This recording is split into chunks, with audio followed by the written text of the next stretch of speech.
Robert Pattinson, I didn't think he was that great. He really seemed to be trying, but he kind of, I don't know, he came off as kind of wimpy. Yeah. Like he wasn't. I just didn't feel like he was really carrying the film. Mm-hmm. Reese Witherspoon was just downright boring. In this movie, she was like a non-entity. I thought the romance dragged the movie down because they had no chemistry and there was like no somebody that was with us was like, when did they fall in love?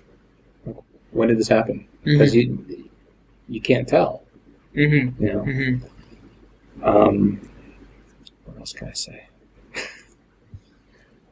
Well, I thought the movie was going to take a different turn. I think Christoph Waltz's character was flawed, but he wasn't a character to root against until he went crazy on the elephant. Like that was the point when you're like, oh, okay, he's not a nice guy. Up until that point, everything he had done. Well, you already know he's a murderer before that.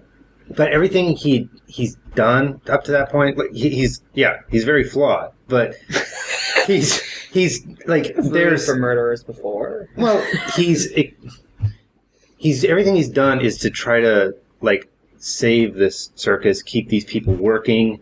Up until that point, you can somewhat justify his actions. He's a very complex character. Then, once he hits that point, then it's like, oh, this is a really horrible person. But even with that point, though, yeah, I thought my favorite moment of the film was when after the elephant, when Robert Pattinson goes in with the bullhook, with the bullhook to presumably at the very least beat him with it or kill him, right? And he, in his head, August is sitting there trying to justify what he's done, and continually apologizing, and you felt like it was the justification that a man makes after he beats his wife. Yeah. I know it was wrong. I didn't mean to do it. I actually love her. I want everything to work out. She won't ever talk to me anymore. We have to make this right. Just I'll give you anything just to make it. Yeah. This movie definitely has.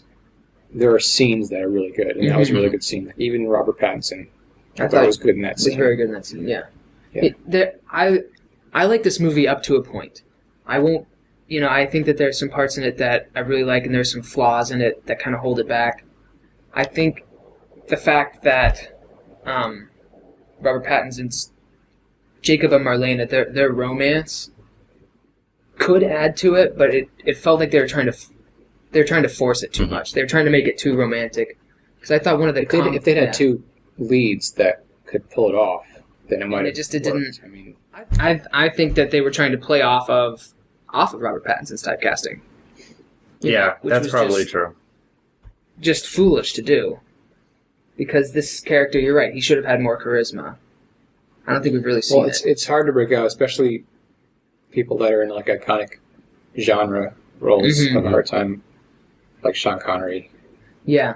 It took a while for him to break out of the James Bond type. Leonard Nimoy never did. Leonard Nimoy, yeah. He never got away from that. He really tried in the 70s. And, yeah. William Shatner even was, And William Shatner is the only way he's been able to break out is to become comedic. Yeah. Is to basically turn it on its side. Right. But, yeah, Leonard Nimoy is a good example. Genre's very hard to...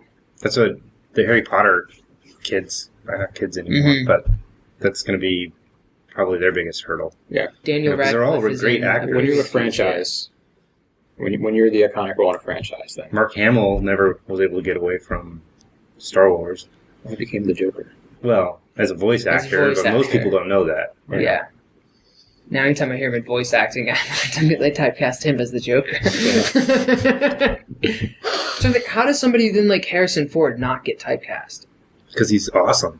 Yeah. You just have to be awesome. As Han Solo. Or Indiana Jones. Yeah. Do you think that it might be because it's a supporting role as Han Solo that doesn't end up getting typecast, or just because is it just a credit to his acting ability? I think Harrison Ford just disappears so much into the character of Indiana Jones, or that when he's playing another character, you don't see that. And the problem with Water for Elephants is you can see that sort of emo, brooding character in Robert Pattinson. And he, you could see him trying to move away from it, but you have the feeling the director's going, okay, now do your character from Twilight right now. Yeah.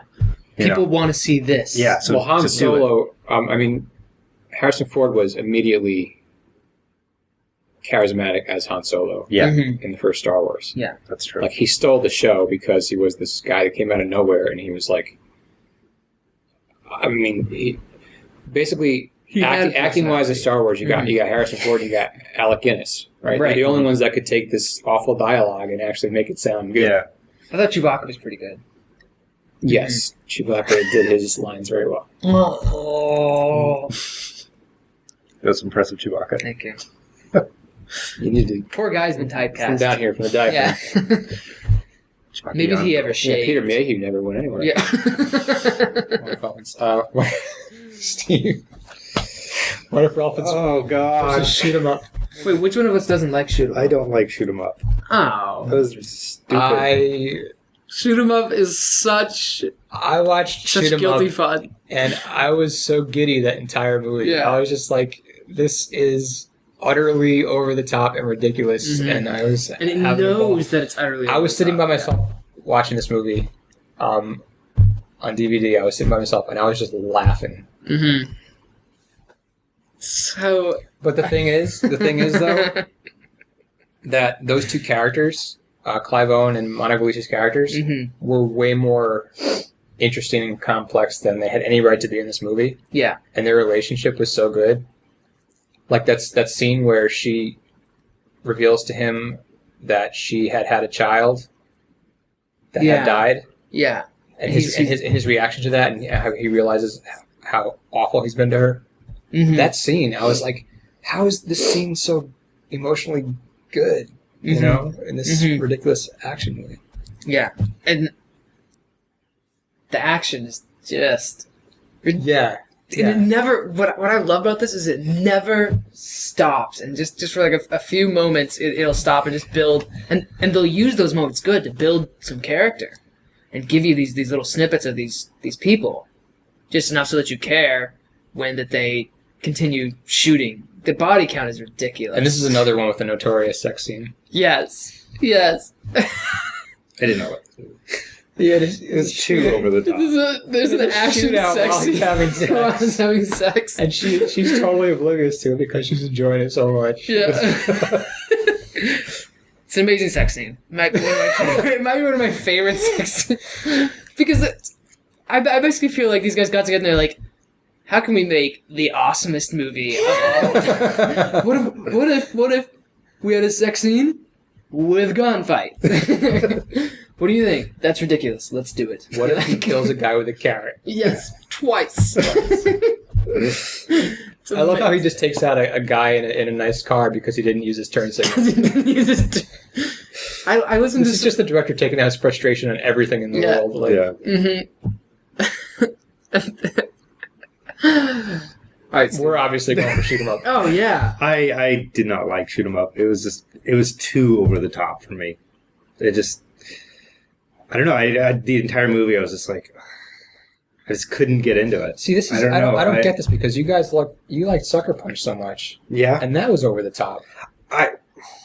This is so much better over the top. Yeah. This is like over the top, but I don't know why. But this is actually funny. I think when I watched it, I didn't realize what it was doing. Like, I didn't realize that it was over the top for the sake of being over the top. It's a movie called Shoot 'em Up. I don't know. When I watched it, what about that didn't click? I didn't.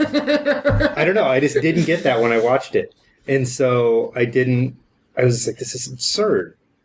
I love it. I mean, maybe I need to watch it again. And you were mad about its absurdity. Ugh, darn it! Yeah, I mean, why can't an action movie make that? Come on. Mm-hmm. So which one are you going for? I'm actually going for Water for Elephants. Why would you go for Water for Elephants over Shoot 'em Up? Because I don't think it. Like I said, I may need to watch it again with a certain frame of mind, but my experience watching that movie was not pleasant. Take a shot every time Clive Owen shoots somebody. Oh, God. He won't last 5 minutes. Yeah. I mean, it didn't work so well with I Love You, Man. And the Rush reference. Yeah. All right, so 2-1 for Shoot 'em Up. 2-1 for Shoot 'em Up. Yeah, Shoot 'em Up wins. Mm-hmm.